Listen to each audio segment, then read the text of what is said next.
तो आज मैं जिस प्रॉब्लम की बात करने जा रहा हूँ वो प्रॉब्लम मेरे हिसाब से हर एक लर्नर चाहे वो किसी भी क्लास का हो वो आदमी फेस करता है। ठीक है, तो देखो बहुत बार ऐसा होता है जब हम पढ़ने बैठते हैं, लेकिन कई बार ऐसा होता है कि हम पढ़ाई में ज़्यादा देर तक फोकस नहीं कर पाते, या फिर हम ज़्यादा देर पढ़ने के बाद भी अच्छे मार्क नहीं स्कोर कर पाते, या फिर और भी कई सारी चीज़ें जैसे हम मान लो पढ़ने बैठे हैं टिक के नहीं बैठ पा रहे, हमारा मन नहीं लग रहा पढ़ाई में। ठीक है, तो ये सब दिक्कतें अगर आपके साथ होती हैं तो वीडियो के एंड तक जरूर बने रहें क्योंकि बहुत कुछ सीखने को मिलेगा इस वीडियो में। तो हाय एवरीवन, मैं हूं तुषार भाटिया, आप सभी का मैथ एक्सपर्ट, और आज नई नई टिप्स के साथ आया हूं आपके लिए। तो देखो अगर मैं आपसे कहूं कि जो भी आप लोग टाइम टेबल बना रहे हैं, टाइम टेबल यूज कर रहे हैं पढ़ाई करते समय, वो सब चीज़ें बिल्कुल बेकार है, बिल्कुल घटिया है। तो आप कहेंगे सर कैसी बातें कर रहे हैं, टाइम टेबल तो हम बचपन से सुनते आए हैं, टाइम टेबल के अकॉर्डिंग तो सब कुछ चल रहा है, लेकिन बिल्कुल गलत मेथड है। क्योंकि देखो टाइम टेबल आपको यूज नहीं करना। अब मैं आज आपको इसके लिए एक नई चीज सिखा रहा हूँ। टाइम टेबल यूज नहीं करना, आपको यूज करना है फोकस मैनेजमेंट। हाँ सही सुन रहे हैं, फोकस मैनेजमेंट। ठीक है, टाइम टेबल आपको अब से यूज नहीं करना, आपको यूज करना है फोकस मैनेजमेंट। अभी बताऊंगा पूरा डिटेल में कि फोकस मैनेजमेंट है क्या, टाइम टेबल क्यों नहीं यूज करना, सब कुछ करेंगे अभी ध्यान से। तो देखो आपको पहले तो क्योंकि अगर देखो तुम टाइम टेबल के हिसाब से अगर चलो तो तुम मान लो जैसे कई बार होता है हम टाइम टेबल के हिसाब से चल रहे हैं, हमने मान लो एक चैप्टर के लिए सेट कर रखा है कि कोई भी एक चैप्टर है, मान लो मैथ का या एसएसटी का, साइंस का, किसी भी सब्जेक्ट का, मान लो मैंने उसके लिए 3 घंटे का टाइम या 2 घंटे का टाइम सेट कर रखा है, 4 से 6 फॉर एग्जांपल मैं एक चैप्टर को दे रहा हूँ 4 से 6। और अब कई बच्चे होंगे जो फोकस से पढ़ेंगे, लेकिन कई होंगे जो सिर्फ टाइम देख रहे हैं कि यार मैंने 4 से 6 का टाइम टेबल में सेट कर रखा है, तो वो बैठे तो हैं लेकिन किताबें खुली हुई हैं, दिमाग तो उनका कहीं और चल रहा है। दिमाग का चल रहा है उनका घड़ी में कि यार फटाफट 2 घंटे हों, फिर अगले सब्जेक्ट पे चलें, फिर खेलने चलें, टीवी देखने चलें, यही होता है ना। हमने टाइम सेट कर रखा है 2 घंटे, तो बस 2 घंटे ही करेंगे हम, उससे ज़्यादा नहीं करेंगे। और यही चीज़ अगर मान लो टाइम टेबल के हिसाब से नहीं चल रहे, आप सिर्फ एक आपने फोकस कर रखा है, हाँ भाई मुझे आज ये चैप्टर खत्म करना है, तो उसमें क्या होगा, आपका सिर्फ चैप्टर रहेगा फोकस पे, टाइम पे आप ध्यान नहीं दोगे। क्योंकि देखो टाइम तो सबके पास है, टाइम सबके पास 24 घंटे का इक्वल टाइम है, आपके पास भी 24 घंटे है, मेरे पास भी है, उसके पास भी, सबके पास 24 घंटे है। लेकिन 24 घंटे को कौन कैसा मैनेज कर रहा है वो उस पर डिपेंड करता है, वो उस लर्नर पे डिपेंड करता है कि वो फोकस कहाँ रख रहा है अपना। आपका ये बच्चे, आपको जैसे अभी मैंने एग्जांपल दिया, वो फोकस रख रहे हैं घड़ी पे, तो घड़ी पे फोकस रखने से पढ़ाई थोड़ी आएगी, फोकस हमें किताब पे रखना पड़ेगा ना। तो यही चीजें समझेंगे। तो देखो अब देखो अगर मैं आपसे कहूँ कि आपको अगले 10 सेकंड में, चलो गेम खेलते हैं, आपको अगले 10 सेकंड में ना मून इमेजिन करना है। ठीक है, मैं 10 तक काउंटिंग करूंगा, आपको इमेजिन करना है, सिर्फ इमेजिन करना है कि हाँ भाई मून है। ठीक है, काउंटिंग स्टार्ट करते हैं। 1 2 3 4 5 6 7 8 9 10। आप देखो इसका रिजल्ट क्या है, रिजल्ट मैं आपको बता देता हूँ। 10 तक काउंटिंग हो गई, रिजल्ट में देखो क्या है, जो 4 से 5 सेकंड है स्टार्टिंग की, उसमें आप में से 90% या चलो 70% मानते हैं, 70% लोगों ने इमेजिन करा होगा। ठीक है, सभी ने करा होगा, हाँ भाई मून दिखता है, व्हाइट से कलर का होता है, ग्रेइश कलर होता है, सबको पता है, नाइट में आता है। लेकिन 4-5 सेकंड के बाद आपका फोकस हटने लगा होगा, I am damn sure 4-5 second के बाद सबका फोकस हटने लगा होगा। ठीक है, और क्योंकि यहाँ पे क्या दिक्कत है, फोकस की दिक्कत है आपकी। 4-5 सेकंड जैसे ही हुए, आधे लोग तो आप में सोच रहे होंगे, आपका ध्यान मेरे काउंटिंग पे आ गया होगा कि यार फटाफट 10 सेकंड निपटे, टाइम खत्म करना है ना, क्योंकि तभी तो पता लगेगा आगे। यही करते हो पढ़ाई के समय भी, और यही अभी करा आपने 10 सेकंड में। फोकस की दिक्कत सबसे बड़ी यही हुआ था, आपको भी पता है, मेरे को तो पता ही है। ठीक है, और सिर्फ 5 से 7% लोग ही पूरा 10 सेकंड टिक पाए होंगे, इस बात की पूरी गारंटी है, आपको भी पता है ये बात। ठीक है, तो देखो जब आप पढ़ रहे होते हैं तब बहुत बार होता है ना कि भाई बीच में पढ़ाई के समय हमारे दिमाग में एकदम आता है यार चल रील्स चेक करके देखते हैं, जो भी जिसको भी तुम फॉलो करते हो उसकी क्या नई रील आई, क्या अपडेट आई उसकी लाइफ के बारे में, या तुमने जो फोटो अपलोड करी है या कुछ भी, उस पर लाइक कितने आए, या उसका रिप्लाई आया या नहीं आया, समझ गए होंगे। ठीक है, तो कई बार होता है ऐसा।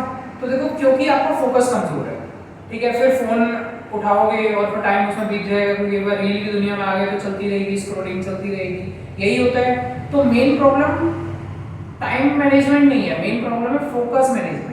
टाइम तो सबके पास है ना 24 घंटे, फोकस नहीं हो पा रहा, मेन दिक्कत ही यही है, फोकस नहीं हो पा रहा आपका। तो देखो अगर आप अपना फोकस स्ट्रॉन्ग है, मतलब कि आपका फोकस स्ट्रॉन्ग है, तो आप कोई भी एग्जाम, चाहे वो यूपीएससी की बात कर लो, चाहे एसएससी की बात कर लो, चाहे नीट जेईई, चाहे कोई भी एग्जाम, मेरे हिसाब से आप क्रैक कर सकते हो। और ये जो बंदे कहते हैं कि भाई 12-12 घंटे पढ़ना होता है, सबसे घटिया स्कीम है 12 घंटे का।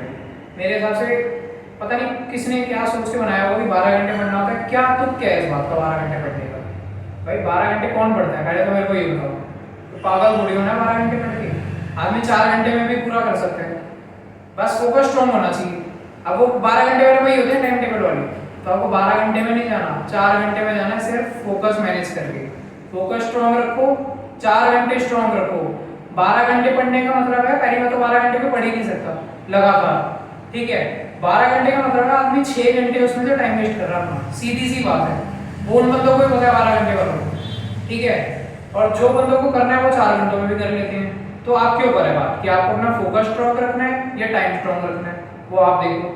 वैसे मेरे हिसाब से तो फोकस वाले ज़्यादा चलेंगे। और अभी मैं इसके बारे में टिप्स भी बताऊंगा कि कैसे कैसे आप अपने फोकस को स्ट्रॉन्ग कर सकते हैं। तो मेन आपको क्या करना है, सिर्फ दिन में 4 घंटे निकालने हैं अपने लिए, ठीक है। बाकी अभी मेन टिप्स पे आते हैं जो अपने को यूज़ करनी है।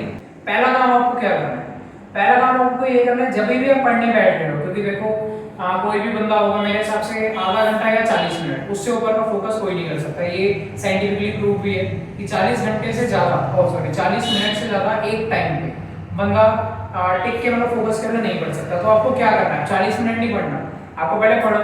जैसे आपका फोकस हटने लगे पढ़ाई से, जैसे 30 मिनट हो गया, 35 मिनट, 40 मिनट, 50 मिनट, जो भी है, जैसे ही फोकस हटने लगे, थोड़ा वीक होने लगे, उठो, बुक बंद करो, थोड़ा बालकनी में, छत पे सिर्फ 5 या 10 मिनट का रेस्ट लेना, ज़्यादा नहीं। राउंड मारो फटाफट, ठीक है, 5-10 मिनट राउंड मारो, वापस आ जाओ अपनी पढ़ाई पे। अभी ये नहीं कि 5-10 मिनट में फोन लेके बैठ रहे हो, बिल्कुल नहीं। फोन लेके बैठो तो चला गया 1 घंटा, फोन नहीं उठाना हो 10 मिनट में या 5 मिनट में।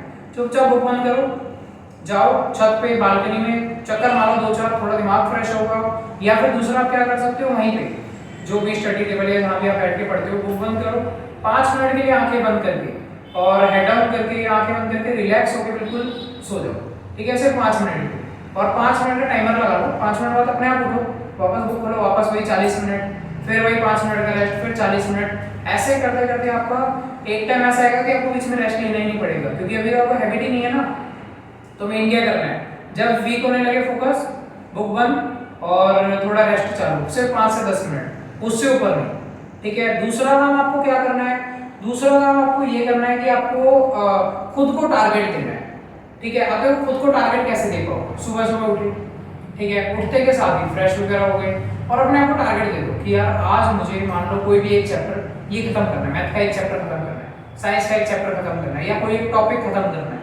अब जब आपने अपने आप को टारगेट दिया, टारगेट देने का क्या मतलब है कि आपको रात तक वो काम करना पड़ेगा एट एनी कॉस्ट, चाहे कुछ भी हो जाए पूरे दिन में, कोई मेहमान आ रहे हैं, घूमने जा रहे हो, किसी का बर्थडे है, शादी है, कुछ भी है, कोई मतलब नहीं है, टारगेट पूरा होना चाहिए। बाकी कुछ भी करो उसके अलावा टारगेट पूरा करो, क्योंकि जब आपके पास खुद का प्लान नहीं होगा, इसका मैं एक एग्जांपल भी देता हूँ। मान लो आपको कोई बंदा कहे यार तुझे शादी में जाना है, अब आपको ये तो बताया नहीं शादी है कहाँ, किसकी है, बस ये बोलते शादी में जाना है, अब प्लान ही नहीं है आपके पास रास्ते का, तो कहाँ जाओगे? ऐसी दुनिया में कितनी शादियाँ हो रही हैं। लेकिन वहीं अगर मैं आपको बोलूँ कि यार देखो 26 तारीख को इस दोस्त की इतने बजे शादी में जाना है, तो आपको पता है हाँ भाई 26 तारीख को मेरे को शादी में जाना है, प्लान है यहाँ पे रेडी। तो जब तक प्लान नहीं होगा आपके पास, आप काम ही नहीं कर पाओगे। तो मेन आपको क्या करना है, प्लान रेडी रखना है, ठीक है, खुद को टारगेट देना है। और तीसरा काम आपको क्या करना है, हैबिट। देखो हैबिट कैसे बनेगी, क्योंकि देखो आप रोबोट तो हो नहीं जो रोज रोज पढ़ोगे।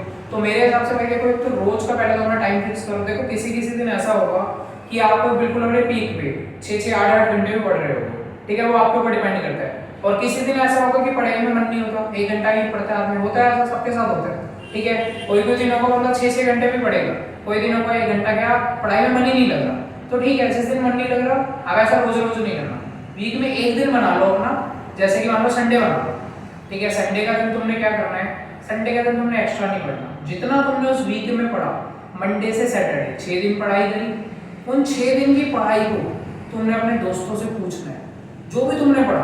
फॉर एग्जाम्पल तुमने मान लो कि फैक्टराइजेशन का कोई टॉपिक पढ़ा या एचसीएफ एल्जेब्रा कुछ भी पढ़ा, मतलब तुमने या एसएसटी का कोई टॉपिक पढ़ा, तुम क्या करोगे, अपने दोस्तों से उस टॉपिक से रिलेटेड क्वेश्चन पूछोगे। उनको ये मत बताओ कि तुमने क्या करा, बस टॉपिक ऐसे क्वेश्चन पूछो, यहाँ पे तुम्हें इसके बारे में क्या नॉलेज है, तुम्हें क्या नॉलेज है, हो सकता है तुम्हारे दोस्तों को तुमसे ज़्यादा नॉलेज हो, तो ऐसे क्या होगा, एक्सप्लोर कर पाओगे तुम अपने आप को, ठीक है। और इससे भी आप मोटिवेट भी होगे, क्योंकि अगर मान लो तुम्हारे दोस्त को तुमसे ज़्यादा नॉलेज हुई, कहीं ना कहीं तुम्हें चुभेगी बात, यार 6 दिन पढ़ा फिर भी उसको मेरे से ज़्यादा पता था, अब तो मुझे अगले हफ्ते से ज़्यादा पता लगाना पड़ेगा। तो फिर 6 दिन पढ़ो और संडे को फिर उससे क्वेश्चन पुट अप करो, तो हो सकता है संडे तुम जीत जाओ।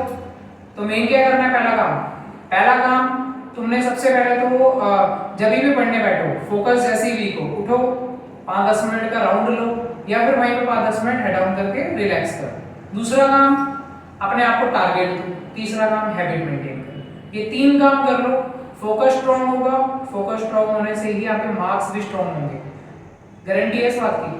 ठीक है, अभी जैसे आपके स्कोर 50 to 60% होंगे, फोकस स्ट्रांग कर लो 80-90 प्लस अपने आप हो जाएगी। करके देखो एक बार। अभी ये नहीं कि 2-4 दिन तुमने करा उसके बाद हो गया, ऐसा नहीं, कंसिस्टेंसी लानी पड़ेगी। ठीक है, रेगुलरिटी लानी पड़ेगी उस चीज में, तब होगा। तो आई होप चीजें तो क्लियर हो गई होंगी। और तो अब आपको क्या करना है, ये 3 स्टेप फॉलो जरूर करने हैं, वो भी रोज, वो भी आज से। ठीक है, और अपने दोस्तों के साथ भी वीडियो तो शेयर करनी है जैसा कि आपको पता है। और बस जाते जाते एक चीज कहना चाहूंगा कि जब कभी भी आपको ऐसा लगे कि आपकी किस्मत आपका साथ नहीं दे रही, तो बस शांति से मेहनत का हाथ पकड़ लीजिए, क्योंकि अगर आपने मेहनत को नहीं छोड़ा तो आपकी मंजिल आपको कभी नहीं छोड़ सकती। बस इस चीज को याद रखना। बाकी मिलते हैं अगली वीडियो में। Thanks for watching.